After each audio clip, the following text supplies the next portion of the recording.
പുതിയ വീഡിയോ എപ്പിസോഡിലേക്ക് എല്ലാ മാന്യ പ്രേക്ഷകർക്കും സ്വാഗതം. ഇനി ഞാൻ നിങ്ങളുമായി പങ്കുവെക്കുന്ന ഡെയിലി അപ്ഡേറ്റ്സിലെ ആദ്യത്തെ അപ്ഡേറ്റ് സൂപ്പർ താരമായ AJ സ്റ്റൈൽസിൻ്റെ TNA റെസ്ലിംഗിൽ ക്യാൻസൽ ചെയ്ത ഒരു വലിയ പദ്ധതിയെ സംബന്ധിച്ചാണ്. ഈ തിങ്കളാഴ്ച കഴിഞ്ഞ സ്ലമവേഴ്സറി 2025 എന്ന പേപ്പർ വ്യൂയിലൂടെ TNA റെസ്ലിംഗിലേക്ക് 10 വർഷങ്ങൾക്ക് ശേഷം AJ സ്റ്റൈൽസ് റിട്ടേൺ ചെയ്ത സെഗ്മെൻറ്റ് നടത്തിയത്. ആ ഒരു സെഗ്മെൻറ്റ് വലിയൊരു ശ്രദ്ധ നേടിയ ഒരു സെഗ്മെൻ്റ് ആയിരുന്നു. എക്സ് ചാമ്പ്യനായ ലിയോൺ സ്ലേറ്റർ എന്ന് പറയുന്ന റെസ്ലറിനെ അഭിനന്ദിച്ചുകൊണ്ടുള്ള AJ സ്റ്റൈൽസിൻ്റെ സെഗ്മെൻറ്റ് അത് ഭാവിയിലെ TNA റെസ്ലിങ്ങിന് ഗുണം ചെയ്യുന്ന ഒരു സെഗ്മെൻറ്റും കൂടിയിട്ടായിരുന്നു. എന്നാൽ AJ സ്റ്റൈൽസിനെ അവർ യഥാർത്ഥത്തിൽ പ്ലാൻ ചെയ്തിട്ടുണ്ടായിരുന്നത് മറ്റൊരു സെഗ്മെൻറ്റിന് വേണ്ടിയിട്ടാണ്. അത് ഫിസിക്കലായിട്ടുള്ള AJ സ്റ്റൈൽസിൻ്റെ 1-2 മൂവ്സൊക്കെ ചെയ്യുന്ന ഒരു സെഗ്മെൻ്റ് ആയിരുന്നു അവർ പ്ലാൻ ചെയ്തിട്ടുണ്ടായിരുന്നത്. എന്നാൽ WWE ക്രിയേറ്റീവ് ടീം അല്ലെങ്കിൽ മാനേജ്മെൻറ്റ് ഇത് മുൻപേ മനസ്സിലാക്കിയത് കൊണ്ട് തന്നെ ആ പദ്ധതി വേണ്ട എന്നുള്ളത് തീരുമാനിക്കുകയായിരുന്നു. കാരണം എന്താണെന്ന് വെച്ചാൽ AJ സ്റ്റൈൽസ് ഭാവിയിൽ TNA റെസ്ലിങ്ങിൽ ഒരു മത്സരം കളിച്ചേക്കുമോ എന്നുള്ളൊരു രീതിയിൽ എന്തെങ്കിലുമൊക്കെ ഒരു സ്റ്റോറി സ്ലമവേഴ്സറി പേപ്പർ വ്യൂയിൽ നിർത്തിയാൽ പിന്നീട് AJ സ്റ്റൈൽസിന് മത്സരിക്കാനുള്ള ഒരു അവസരം TNA റെസ്ലിംഗിൽ ലഭിച്ചില്ലെങ്കിൽ അത് ആരാധകരോട് ചെയ്യുന്ന വലിയൊരു തെറ്റായിരിക്കുമെന്നും അതിൻ്റെ ഭവിഷ്യത്ത് WWE മാനേജ്മെൻ്റ് ആയിരിക്കും കേൾക്കേണ്ടി വരിക എന്നുള്ളത് മുൻകൂട്ടി അറിയുന്നത് കൊണ്ട് തന്നെ AJ സ്റ്റൈൽസിന് മാച്ച് കൊടുക്കുന്ന രീതിയിലുള്ള ഒരു സ്റ്റോറിയിലും ഉൾപ്പെടുത്താൻ പാടില്ല. നിങ്ങൾ മറ്റെന്തെങ്കിലും സെഗ്മെൻറ്റ് കൊടുത്താൽ മതി എന്നുള്ളത് കൊണ്ട് തന്നെ AJ സ്റ്റൈൽസിൻ്റെ സെഗ്മെൻറ്റ് എക്സ് ഡിവിഷൻ ചാമ്പ്യനായി പുതുതായി വിജയിച്ചു വന്ന ലിയോൺ സ്ലേറ്ററിനെ അഭിനന്ദിക്കുന്ന AJ സ്റ്റൈൽസിൻ്റെ സെഗ്മെൻറ്റാക്കി അവർ മാറ്റുകയായിരുന്നു. ഒരു പക്ഷേ ഒരു റെസ്ലറിനെതിരെ AJ സ്റ്റൈൽസ് നിൽക്കുന്ന ഒരു സ്റ്റോറിയാണ് കാണിക്കുന്നത് എന്നുണ്ടെങ്കിൽ AJ സ്റ്റൈൽസിൻ്റെ 1 മോർ മാച്ച് TNA റെസ്ലിംഗിൽ എല്ലാവരും പ്രതീക്ഷിക്കുമായിരുന്നു. അത് നടന്നില്ലെങ്കിൽ അതിൻ്റെ പഴി മൊത്തം WWE കേൾക്കേണ്ടി വരികയും ചെയ്യും. അപ്പോൾ അത് മനസ്സിലാക്കിക്കൊണ്ട് AJ സ്റ്റൈൽസിൻ്റെ പദ്ധതി WWE തന്നെ മുൻകൂട്ടി ക്യാൻസൽ ചെയ്യുകയായിരുന്നു എന്നാണ് നിലവിൽ PW ഇൻസൈഡർ റിപ്പോർട്ട് ചെയ്തിട്ടുള്ളത്. രണ്ടാമത്തെ അപ്ഡേറ്റ് ഇത് കഴിഞ്ഞ NXT വീക്ക്ലി എപ്പിസോഡിൽ നിന്ന് നമുക്ക് ലഭിച്ച കുറച്ച് സ്റ്റോറി ലൈൻ അപ്ഡേറ്റുകളാണ്. അതിൽ ഒന്നാമത്തേത് അടുത്ത ആഴ്ചത്തെ NXT എപ്പിസോഡിലേക്ക് കനേഡിയൻ നോർത്ത് അമേരിക്കൻ ചാമ്പ്യൻഷിപ്പ് എന്ന് പറഞ്ഞുകൊണ്ട് നോർത്ത് അമേരിക്കൻ ചാമ്പ്യൻഷിപ്പിൻ്റെ ഡിസൈനിൽ ഇപ്പോൾ ഒരു മാറ്റം വരുത്തിയിട്ടുള്ള ചാമ്പ്യനായ ഈതൻ പേജ് അദ്ദേഹത്തിൻ്റെ ടൈറ്റിൽ ഡിഫെൻഡ് ചെയ്യുന്നത് TNAയുടെ അതോറിറ്റി ഫിഗറായ മുൻ WWE യുണൈറ്റഡ് സ്റ്റേറ്റ്സ് ചാമ്പ്യനൊക്കെ ആയിരുന്ന സാന്റിനോ മറേല എന്ന് പറയുന്ന റെസ്ലറിന് എതിരെയാണ്.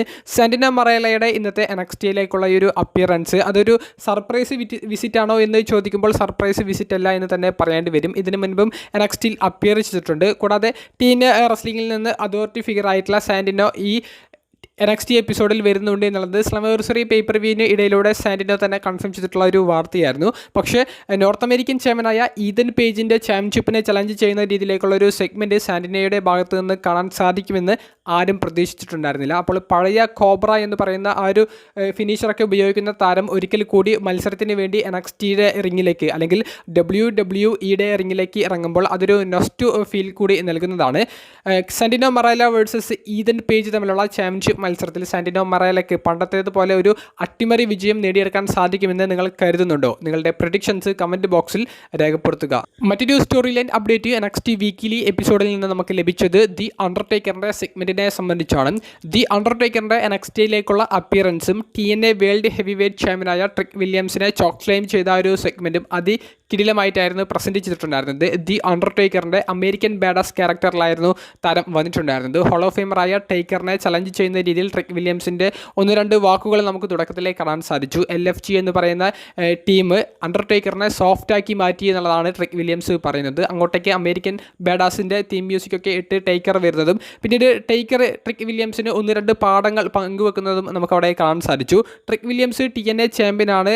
കഴിവിൻ്റെ പരമാവധി എല്ലാതും നേടിയെടുത്തിട്ടുണ്ട്. ഹാർഡ് വർക്ക് ചെയ്യുന്ന ഒരു റെസ്ലറാണ്. പക്ഷേ ഈ ഒരു ഇൻഡസ്ട്രിയിൽ പിടിച്ചു നിൽക്കണം എന്നുണ്ടെങ്കിൽ റെസ്പെക്റ്റ് വേണം. റെസ്പെക്റ്റും സ്വഭാവവും ഉണ്ടായാൽ മാത്രമേ നിങ്ങൾക്ക് മുന്നോട്ടേക്ക് പോകാൻ സാധിക്കൂ. നിനക്കത് ഇല്ല, അതുകൊണ്ട് തന്നെ നീ എങ്ങോട്ടും എത്താൻ പോകുന്നില്ല. അപ്പോൾ മറ്റുള്ളവരെ ബഹുമാനിക്കാൻ പഠിക്കുക, നല്ലൊരു സ്വഭാവത്തിൽ നിൽക്കുക.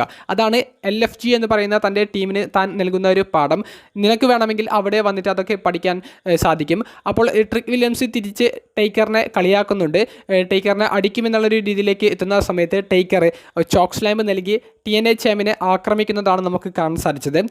ടേക്കറിന് ഒരു മത്സരത്തിനും കൂടി സാധ്യത ഉണ്ടോ എന്ന് ചോദിക്കുമ്പോൾ ഇല്ല എന്ന് പറയേണ്ടി വരും. എന്തായാലും ട്രിക് വില്യംസിന് എതിരെ ടേക്കർ ഇനിയും ഒരു സെഗ്മെൻറ്റ് നടത്താൻ സാധ്യത ഉണ്ടോ എന്ന് ചോദിക്കുമ്പോഴും അതിന് കൃത്യമായിട്ടുള്ള ഒരു അപ്ഡേറ്റ് NXTയിൽ അവർ നൽകിയിട്ടില്ല. ടേക്കറിൻ്റെ ഈ ഒരു അപ്പിയറൻസ് അത് ജസ്റ്റ് 1 അപ്പിയറൻസ് ആയി അവസാനിക്കാൻ സാധ്യതയുണ്ട്. മിക്കവാറും LFG എന്ന് പറയുന്ന ടേക്കറിൻ്റെ ടീമിൽ നിന്ന്, ടേക്കറിൻ്റെ ടീം എന്ന് പറയുമ്പോൾ LFG എന്ന് പറയുന്നത് ഒരു റിയാലിറ്റി ഷോ ആണ്. ആ റിയാലിറ്റി ഷോയിൽ 1-2 ഗ്രൂപ്പുണ്ട്. അതിൽ ഒരു ഗ്രൂപ്പിന് നേതൃത്വം കൊടുക്കുന്നത് ടേക്കറാണ്. അപ്പോൾ ആ ടേക്കറിൻ്റെ ഗ്രൂപ്പിൽ നിന്ന് ഏതെങ്കിലും ഒരു റെസ്ലർ ട്രിക് വില്യംസിനെതിരെ ഒരു മത്സരം വരുന്ന രീതിയിലേക്ക് അവർ സ്റ്റോറി ബിൽഡ് ചെയ്യാനായിരിക്കും പ്ലാൻ ചെയ്തിട്ടുണ്ടായിരിക്കുക. അതിൻ്റെ ആദ്യ സ്റ്റെപ്പാണ് നമുക്ക് ഇന്നത്തെ NXT എപ്പിസോഡിൽ ടേക്കറിൻ്റെ അപ്പിയറൻസും ട്രിക് വില്യംസിനെ ചോക്ക് സ്ലാം ചെയ്യുന്ന ഒരു സെഗ്മെൻറ്റിലൂടെയും കാണാൻ സാധിച്ചത്. ഏറ്റവും അവസാനമായി പങ്കുവെക്കാനുള്ളത് റോമൻ റീൻസിൻ്റെ സമ്മർ സ്ലാമിലെ പദ്ധതികളെ സംബന്ധിച്ചാണ്.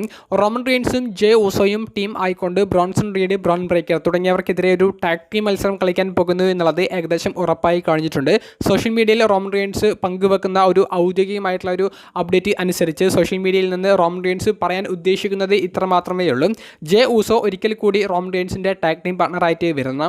കാരണം ജെ ഊസോയ്ക്ക് ഇപ്രാവശ്യം റോമൻ റീൻസിനെ വിശ്വസിക്കാം. റോമൻ റീൻസ് ചതിക്കില്ല എന്നുള്ളതും റോമൻ പറയുന്നുണ്ട്. ഇത്തവണ ബ്രോൺ ബ്രേക്കർ, ബ്രോൺസൺ റീഡ് തുടങ്ങിയവരെ അടിക്കാൻ വേണ്ടി നീ എൻ്റെ ഒപ്പം നിൽക്കണം. എനിക്ക് കൂടുതൽ വിശ്വാസമുള്ളത് നിന്നെയാണ്. നിന്നേക്കാൾ ഞാൻ മറ്റാരെയും വിശ്വസിക്കുന്നില്ല. ഒരു തവണ കൂടി മാത്രം തൻ്റെ കൂടെ നിന്നാൽ മതി എന്നുള്ളത് റോമൻ റീൻസ് പറയുന്നുണ്ട്. അപ്പോൾ ഇതിനുള്ള ഒരു മറുപടി ജെ ഊസോ ഈ ഒരു ചലഞ്ച് ആക്സെപ്റ്റ് ചെയ്യുമോ, റോമൻ റീൻസിൻ്റെ ഇൻവിറ്റേഷൻ ആക്സെപ്റ്റ് ചെയ്യുമോ എന്നുള്ളതിനെ സംബന്ധിച്ച് ജെ ഊസോ കുറച്ച് മണിക്കൂറുകൾക്ക് മുൻപ് ഒരു വീഡിയോ ഇൻസ്റ്റഗ്രാമിൽ പോസ്റ്റ് ചെയ്യുകയുണ്ടായി. അതിൽ ജെ ഊസോ പറയുന്നത് റോമൻ റീൻസ് നൽകിയ ആ ഒരു ഇൻവിറ്റേഷൻ ഞാൻ ആക്സെപ്റ്റ് ചെയ്യുന്നു. സമ്മർ സ്ലാമിൽ റോമൻ റീൻസും ജെ ഊസോയും ടീം ആയിക്കൊണ്ട് ബ്രോൺ ബ്രേക്കർ, ബ്രോൺസൺ റീഡ് തുടങ്ങിയവർക്കെതിരെ ഒരു ടാഗ് ടീം മത്സരം കളിക്കാൻ തയ്യാറാണ് എന്നുള്ളതും J Uso സ്ഥിരീകരിക്കുന്നുണ്ട്.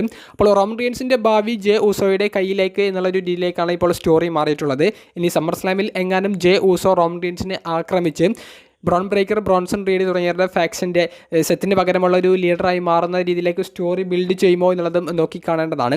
Roman Reigns J ഊസോയോടൊക്കെ ചെയ്തതിന് കൃത്യമായിട്ടുള്ള ഒരു റിവെഞ്ച്, ഒരു പ്രതികാരം വീട്ടാൻ ജെ ഊസോയ്ക്ക് കിട്ടുന്ന ഒരു അവസരമാണ്. അത്തരത്തിലേക്ക് സ്റ്റോറി പോകുമെന്ന് ഞാൻ ഒരിക്കലും പറയുന്നില്ല. പക്ഷേ ഒരു വഴികളും നമ്മൾ തള്ളിക്കളയേണ്ടതില്ല. അപ്പോൾ ടാഗ് ടീം മത്സരം തന്നെയാണ് സമ്മർ സ്ലാം പ്രീമിയം ലൈവ് ഇവൻറ്റിൽ റോമൻ റീൻസിൻ്റെതായി നടക്കാൻ പോകുന്നത് എന്നുള്ളത് ഏകദേശം സ്ഥിരീകരിക്കപ്പെട്ടിരിക്കുന്നു. ഔദ്യോഗികമായിട്ടുള്ള ഒരു മാച്ച് കാർഡ് അപ്ഡേഷൻ മാത്രമേ ഇനി വരാൻ ബാക്കിയുള്ളൂ. വീഡിയോ സംബന്ധിച്ചുള്ള നിങ്ങളുടെ പ്രതികരണങ്ങൾ കമൻറ്റ് ബോക്സിൽ രേഖപ്പെടുത്തുക. അപ്പോൾ അടുത്തൊരു വീഡിയോയുമായി കാണുന്നത് വരെ ബൈ.